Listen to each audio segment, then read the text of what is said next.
हर हर महादेव। आप सभी को सावन के इस पवित्र माह की ढेर सारी शुभकामनाओं के साथ मेरा प्यार भरा नमस्कार।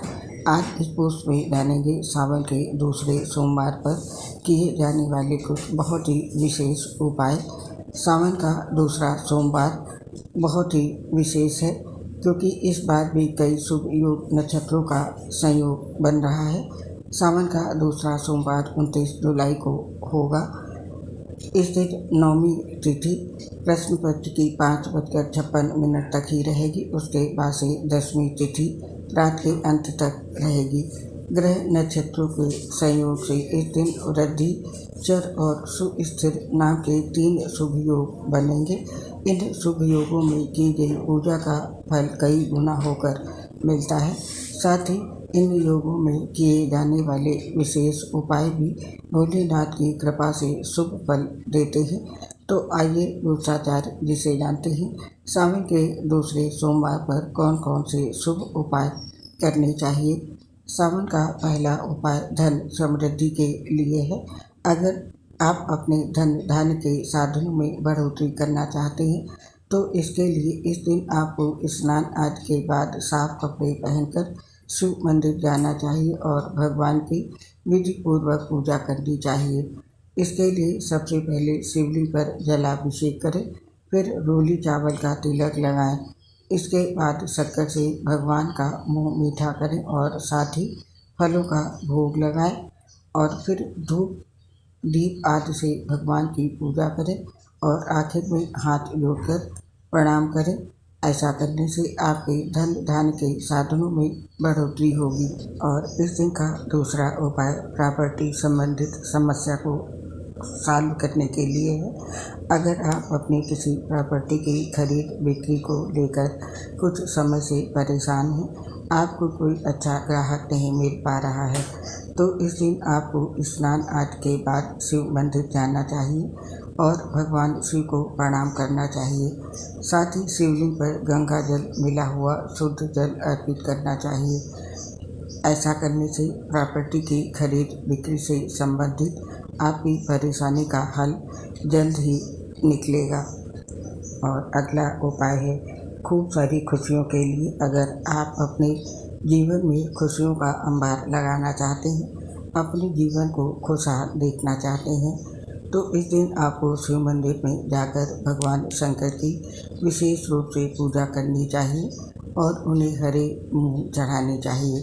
ऐसा करने से आपके जीवन में खुशियों का अंबार लगते देर नहीं लगेगी।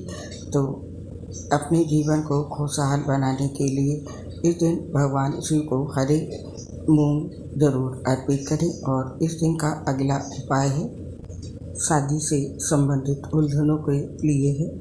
अगर शादी के रिश्ते को लेकर आपके मन में कुछ ऊहापोह बनी हुई है या कुछ उलझन बनी हुई है, तो उसे बाहर निकलने के लिए इस दिन आपको दही में थोड़ा सा गुड़ मिलाकर शिवलिंग पर अर्पित करना चाहिए। साथ ही अपनी उलझनों को दूर करने के लिए भगवान से प्रार्थना करें। ऐसा करने से आपके मन से शादी के रिश्ते को लेकर उलझनें जल्द ही दूर होंगी। और इस दिन का जो अगला उपाय है वो संतान सुख के लिए है। अगर आप अपने जीवन में संतान का सुख पाना चाहते हैं तो इसके लिए इस दिन आपको सफ़ेद फूलों की पुष्पांजलि लेकर शिव जी के चरणों में अर्पित करनी चाहिए और भगवान को गोले की मिठाई का भोग लगाना चाहिए। ऐसा करने से आपको जीवन में संतान का सुख जल्द ही मिलेगा। और अगला उपाय हर क्षेत्र में विजय प्राप्त करने के लिए है। अगर आप जीवन के हर क्षेत्र में विजय प्राप्त करना चाहते हैं तो इसके लिए इस दिन आपको बेलपत्रों की माला बनाकर शिवलिंग पर चढ़ानी चाहिए। साथ ही शिवलिंग पर जलाभिषेक भी करना चाहिए। ऐसा करने से जीवन के हर क्षेत्र में आपको विजय प्राप्त होगी और आपके काम बनेंगे। और अगला उपाय है प्रेम पाने के लिए।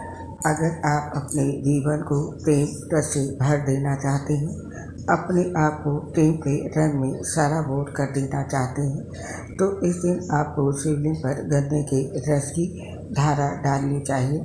साथ ही एक सफ़ेद फूल भी अर्पित करना चाहिए। ऐसा करने से आपका जीवन प्रेम रस से भरा रहेगा। आप प्रेम के रंग में सराबोर नजर आएंगे। यदि आप चाहते हैं कि आपके जीवन में प्रेम बना रहे तो इस दिन आपको ये विशेष उपाय अवश्य करना चाहिए। और अगला उपाय बिजनेस के लिए है। अगर आप अपने बिजनेस की गिरती साख को लेकर परेशान हैं, मुमकिन कोशिशों के बाद भी बिजनेस का कुछ हो नहीं पा रहा है, तो इस दिन आपको चंदन की गंध वाली धूप बत्ती शिव जी के मंदिर में जलानी चाहिए। ऐसा करने से आपके बिजनेस की गिरती साख फिर से उठने लगेगी और आपकी कोशिशें सफल होंगी। यदि आप बिजनेस को लेकर चिंतित परेशान हैं तो इस दिन आप ये उपाय ज़रूर करें। और अगला उपाय भौतिक सुखों के लिए है।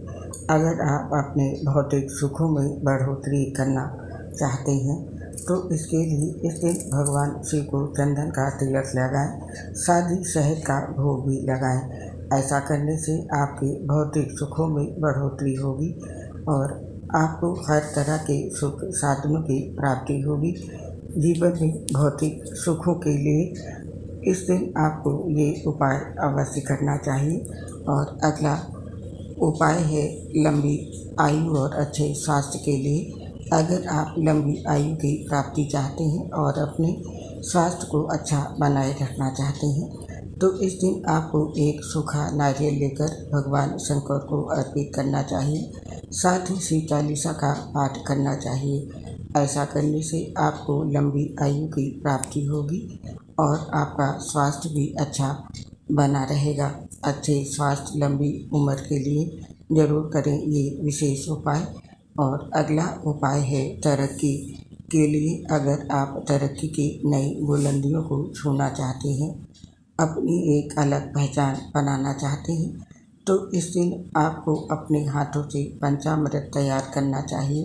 पंचामृत तैयार करने के लिए दूध, दही, शहद, गंगाजल और थोड़ी सी शक्कर लेनी चाहिए और उन्हें आपस में मिलाकर पंचामृत तैयार करना चाहिए। अब इस पंचामृत से भगवान शंकर को भोग लगाइए और अपनी तरक्की के लिए प्रार्थना करें। ऐसा करने से आप जल्द ही तरक्की की नई बुलंदियों को छुएंगे और अपनी एक अलग पहचान भी बनाएंगे। तो तरक्की पाने के लिए अवश्य करें सावन के दूसरे सोमवार के दिन ये विशेष उपाय। और इस दिन का अगला उपाय है सफलता पाने के लिए। अगर सफलता के क्षेत्र में आपके कदम कुछ पीछे रह गए हैं तो अपने कदमों को सफलता तक पहुंचाने के लिए इस दिन आपको शिव मंदिर में पानी का स्रोत स्थापित करना चाहिए। आपने शिव मंदिरों में प्रायः देखा होगा कि शिवलिंग से कुछ ऊंचाई पर जल का एक स्रोत स्थापित होता है, जिससे धीरे धीरे करके जल की धारा शिवलिंग पर गिरती रहती है। ये विशेष उपाय करने से आपके कदमों को सफलता तक पहुंचने से कोई नहीं रोक सकता है। तो इस दिन ये विशेष उपाय ज़रूर करें। यदि आपको सफलता नहीं मिल पा रही है तो ये विशेष उपाय आपको अवश्य करना चाहिए। तो ये थे दोस्तों सावन के दूसरे दिन के कुछ विशेष उपाय। इस बार शुभ योग बने हैं तो काम भी अवश्य भोलेनाथ की कृपा से पूरे होंगे। आप अपनी ज़रूरत के अनुसार इसमें से कोई भी उपाय कर सकते हैं या आप चाहें तो आप सब उपाय भी कर सकते हैं। भोलेनाथ आपके सारे काम को सफल करेंगे। बोलिए हर हर महादेव। भोलेनाथ आप और आपके पूरे परिवार पर कृपा बनाए रखें। इस कामना के साथ आप इस पोस्ट को समाप्त करने की आज्ञा चाहते हैं। आपसे शीघ्र मिलेंगे किसी नई पोस्ट के साथ। आपसे हमारी रिक्वेस्ट है कृपया हमारे चैनल को लाइक और सब्सक्राइब करें। इसके लिए आपका विशेष रूप से दिल से धन्यवाद। आपसे दोस्तों अपनी एक समस्या शेयर करना चाहते हैं। हम लीवर सोसिस सहित गंभीर बीमारियों से ग्रसित हैं, जिसकी वजह से पोस्ट बनाते समय काफ़ी परेशानी होती है।